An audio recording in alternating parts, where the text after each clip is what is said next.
오늘은 신앙생활의 규례, 신앙생활의 규례이라는 제목으로 말씀을 상고합니다. 여기 19장은 몇 가지 그 규례를 말씀을 했는데, 이제 오늘은 신앙생활에 대한 규례고, 또 9절부터 18절까지는 이웃과의 생활에 대한 규례, 그 다음에 19절부터 31절까지는 물질 생활의 규례, 또 32절부터 39절까지는 37절까지는 사회 생활의 규례.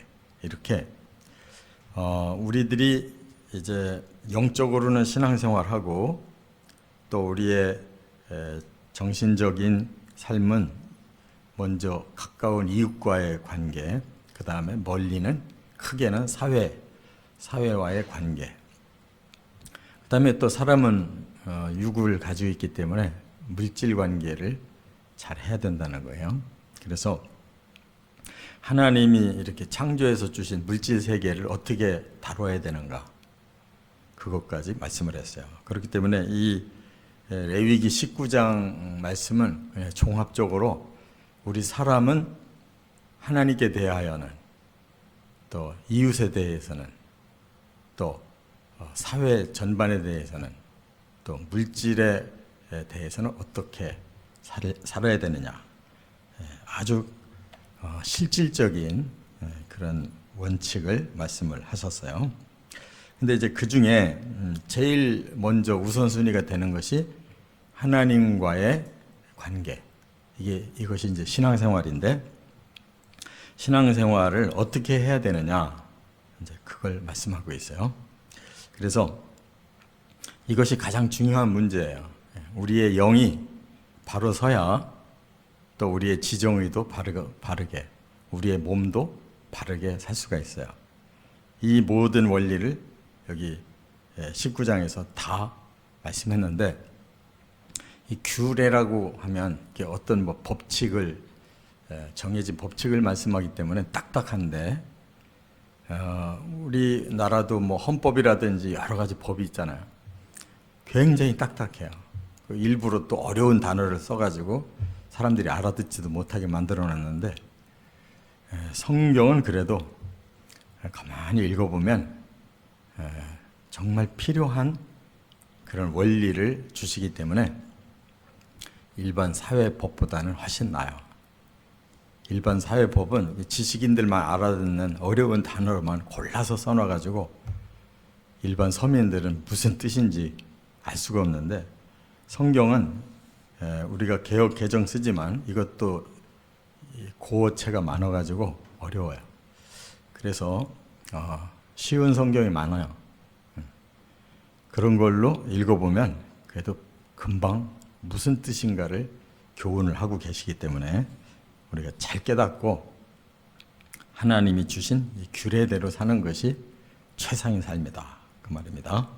세 가지를 말씀했는데, 첫째는 1절과 2절에 보면 하나님의 성품을 닮아가라. 이것이 신앙생활의 제일 우선순위예요.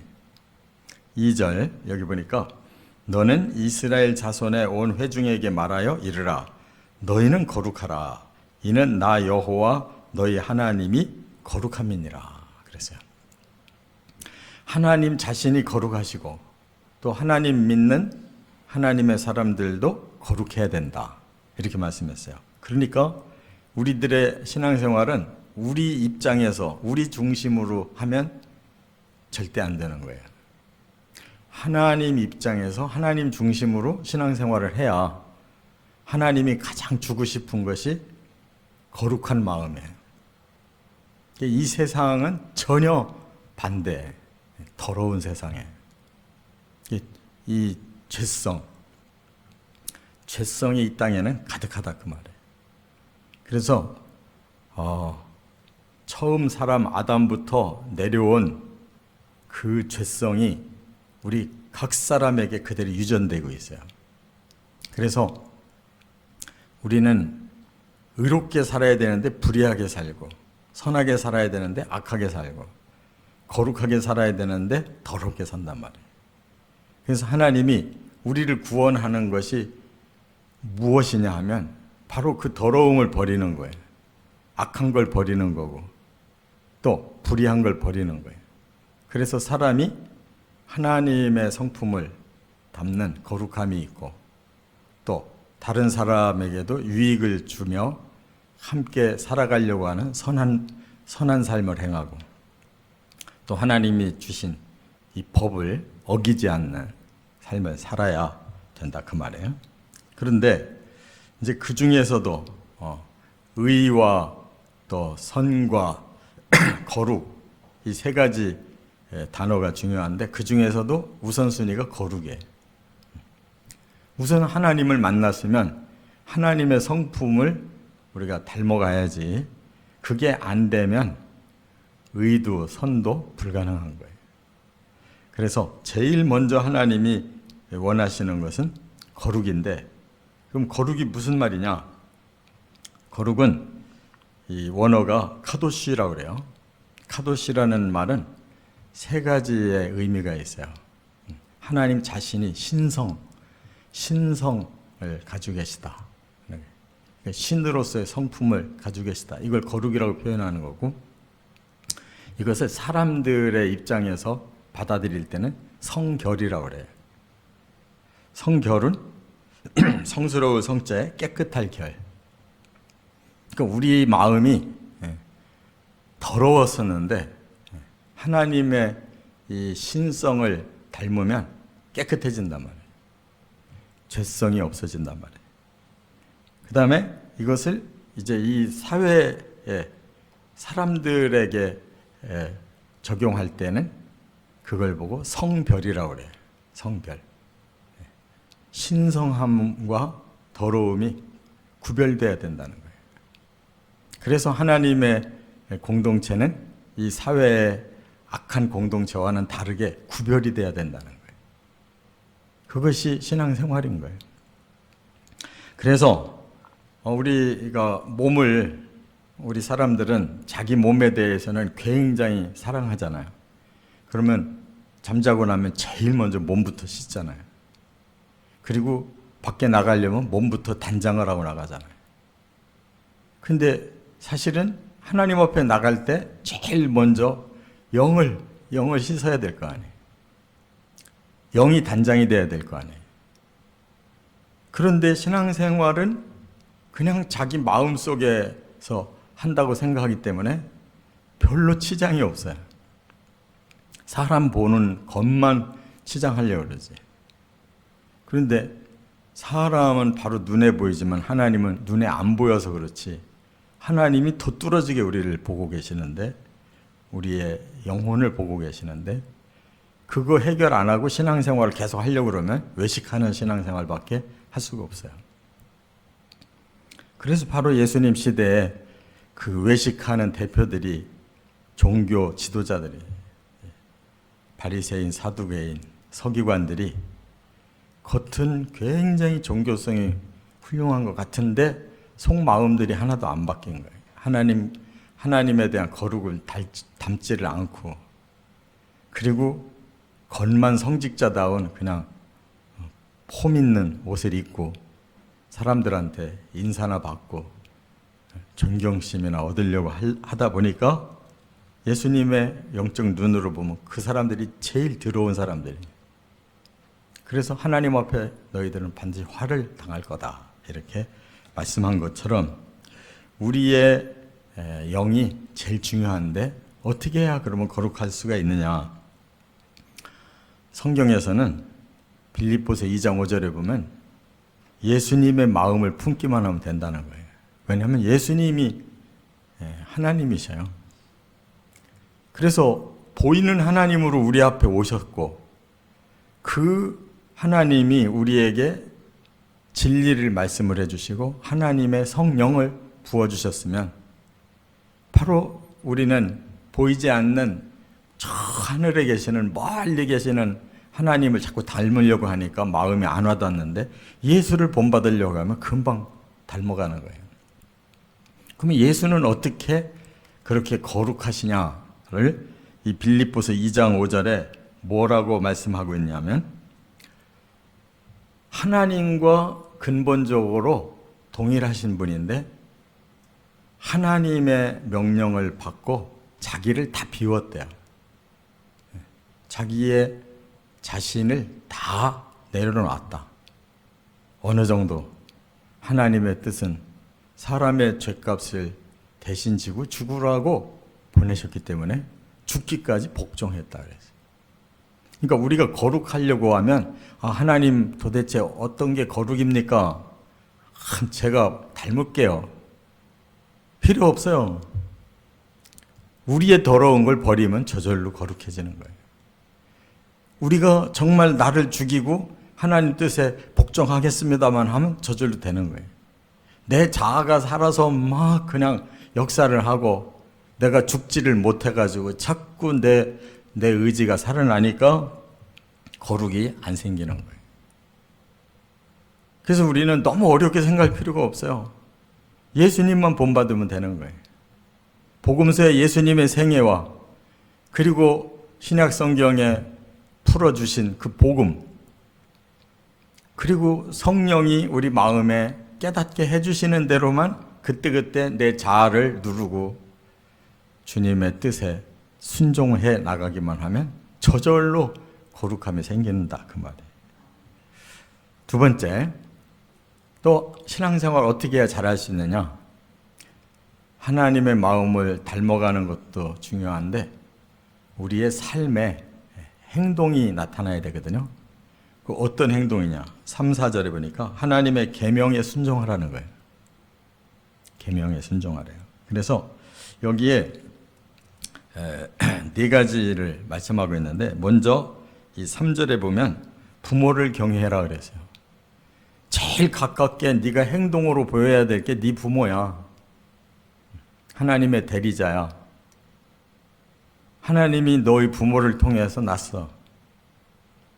그러면 제일 가깝게 하나님이 보낸 부모에게 순종하는 것이, 부모를 공경하는 것이 내가 너에게 준 법이야. 이렇게 말씀하고 있어요. 그 다음에 나의 안식일을 지켜라 그랬어요. 신앙의 원리가 안식에 있어요. 줄곧 뛰면 그건 신앙이 아니에요. 지가 하는 거지. 신앙은 멈출 줄 아는 게 신앙이에요. 악셀레이터만 밟으면 죽는 거예요. 적절하게 하나님이 안식의 원리를 주셔서 우리로 하여금 브레이크를 밟게 하는 것이 그게 하나님의 계명이에요. 또 그 다음에 또 4절에는 너희는 헛된 것들에게로 향하지 말며, 이 헛된 것이라는 게 바로 가짜 신이에요. 그리고 신상들을 부어 만들지 마라. 그것을 우리가 알아보는 방법이 뭐냐? 형상을 만드는 신. 이게 진짜 다 가짜라는 거예요. 여호와 외에 다른 신인데 그들이 다 사람들이 보는 신을 믿으려고 하니까 형상을 만들잖아요. 모든 가짜 신은 다 형상이 있지 형상 없는 신은 하나도 없어요. 오직 하나님만 형상이 없이 내가 여호와다. 내가 너희를 구원하는 자다. 내가 창조자다. 내가 이 역사를 끌고 가는 주권자다. 아무것도 안 보이는데 그렇게 하나님은 말씀하고 계시는, 바로 그 하나님께만 우리가 순종해야 된단 말이에요. 그런데 사람들은 사람의 마음에 와닿는 것을 말하는 그런 보이는 신들을 믿고 그 앞에서 막 천배 만배 할수록 복받고, 그냥 그 앞에서 뭔가 선물들을 자꾸 하면은 복받고, 이렇게 모든 세상의 우상들 다 사람들에게 뭔가 좋은 거 주겠다고 다 약속을 해놨단 말이에요. 물론 우리 하나님도 좋은 거 주겠다고 하셨지만 너희 죄부터 먼저 씻어야 된다는 거예요. 변화가 와야 된다는 거예요. 그래서 1계명부터 10계명이 바로 하나님의 법의 핵심이에요. 추려서 10가지 계명인데 그걸 추려서 두 가지로 나눠놨잖아요. 1계명부터 4계명은 하나님 사랑해라. 5계명부터 10계명은 네 이웃을 사랑해라. 이렇게 말씀했잖아요. 그러니까 먼저 하나님 사랑이 먼저예요. 이것을 예수님이 마태복음 22장 37절 이하에 이렇게 완전히 정리를 해주셨어요. 예수께서 이르시되 네 마음을 다하고 목숨을 다하고 뜻을 다하여 주 너의 하나님을 사랑하라 그랬어요. 이게 신명기 6장 5절에 이미 있는 말씀이에요. 그걸 예수님이 정리한 거예요. 어떻게 하나님 사랑하느냐? 마음 다하고 목숨 다하고 뜻을 다해서.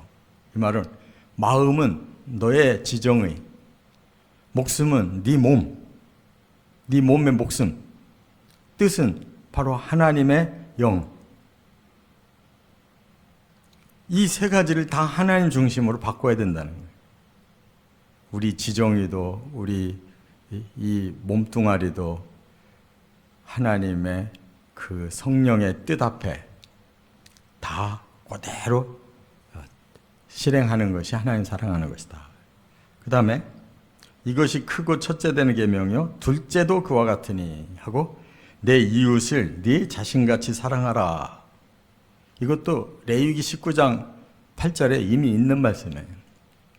그러니까 예수님은 구약을 완전히 통달하셨기 때문에 십계명이 뭐냐를 하나는 신명기 6장 5절에 하나님 사랑하라는 것과 레위기 19장 8절에 이웃을 어떻게? 네 몸을 네가 사랑하듯이 이웃도 그렇게 사랑해라. 그렇게 말씀을 하신 거를 싹 모아서 마태복음 22장 37절부터 쫙 열거해 놓으셨어요. 그러니까 우리는 하나님의 법을 몰라서 못하는 게 아니에요. 너무 잘 알아요. 그런데 우리의 지정의와 우리의 목숨과 우리의 영이 말을 안 듣는 거예요. 우리의 영혼 몸이 내가 원하는 욕구대로 가려고 그러지 하나님의 법대로 안 가려고 그래요. 그러니까 결국은 내 자아를 내려놓는 사람이 조금씩 하나님 닮아가는 거고 하나님 뜻을 실행할 수가 있다 그 말이에요. 끝으로 세 번째 5절부터 8절에 보면 하나님이 원하는 게 또 하나 있어요. 하나님과 신령한 교제를 나누라는 거예요. 하나님과 교제하자는 거예요. 그래서 여기에 보면 우리가 앞에서 제사법 5가지 배웠어요. 그 중에 교제는 한 가지 그 제사법인데 그게 화목제라는 거예요.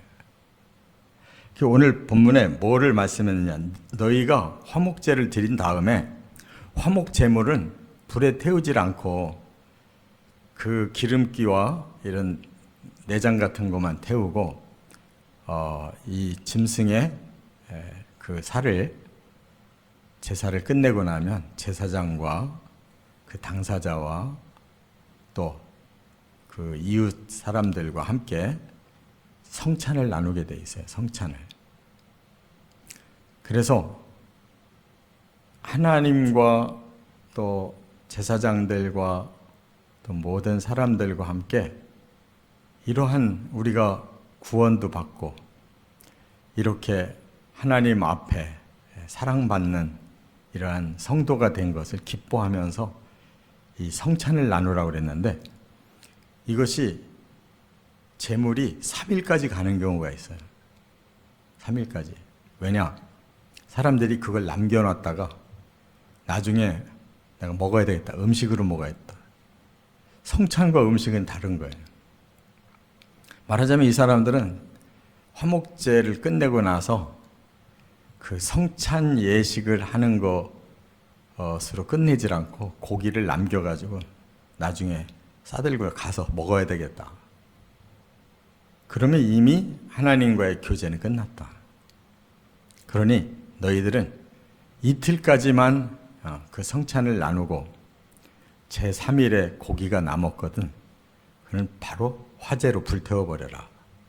이렇게 말씀한 거예요. 그러니까 우리의 신앙생활이 우리 자신에게 더 집중이 되어 있기 때문에 하나님과의 화목이 형식이고 내가 먹고 사는 게 중심이에요. 이렇게 신앙생활을 하니까 하나님과의 교제가 진실한 교제가 될 수 없다는 거예요. 형식의 예배만 드리고 더 많은 시간을 자기를 위해서 뭘 먹을까, 뭘 입을까 이거에 관심 쓰고 살으니까 참된 예배가 안 된다는 거예요. 하나님과의 교제는 이 거룩한 교제, 예배가 중요한데 이게 안 된다. 그래서 예수님께서 요한복음 4장에 그 사마리아 여인을 만나서 그 진리를 가르쳐 줬잖아요. 요한복음 4장 23절에 아버지께 참되게 예배하는 자들은 영과 진리로 예배하는 것이다. 그런데 하나님께서, 아버지께서 이렇게 예배하는 자들을 찾고 계시다. 하나님이 그곳에 임재하고 싶어 하시는데 지금까지 너희는 잘못된 예배 드렸다.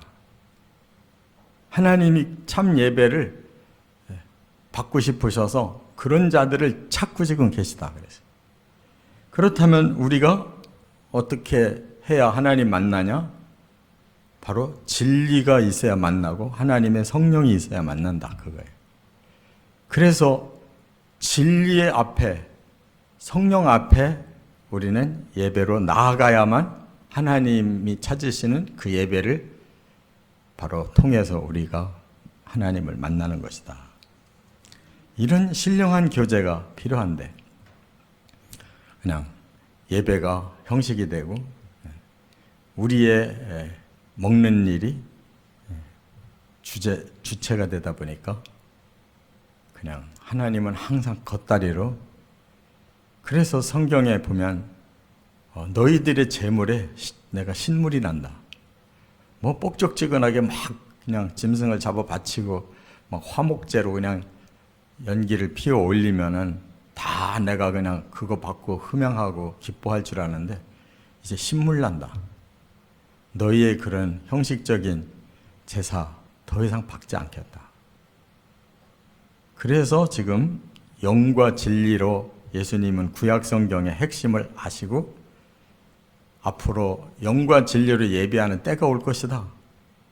그게 바로 예수님이 화목제물이 되셨고 예수를 통한 새로운 제사, 예배가 시작되면서 그 예배에는 진리와 성령이 역사하는 예배고 우리가 그 진리를 알고 싶고 그 성령을 모시고 싶을 때 거기에 하나님이 임재하셔서 신령한 교제가 나눠진다라고 말씀한 거예요. 이처럼 구약은 딱딱해 보이고 뭐 형식적인 제사만 얘기하는 줄 알아도 그 정신은 똑같아요. 예수님 그거 다 뽑아내가지고 복음서에서 다 말씀하셨어요. 다 빠짐없이. 그래서 우리가 복음서만 제대로 알아도 신앙생활 충분히 하는데 그 근원이 구약에서 왔다는 걸 알고 그 구약에서부터 철저히 그 뜻을 우리가 깨달아서 이 신약으로 이어줘야, 그래야 성경이 위대하다는 걸 아는 거예요. 이렇게 우리는 하나님과의 교제 생활, 신앙 생활이 제일 우선순위가 돼야 된다는 거 꼭 깨닫고 살아가시기를 주의 이름으로 축원합니다.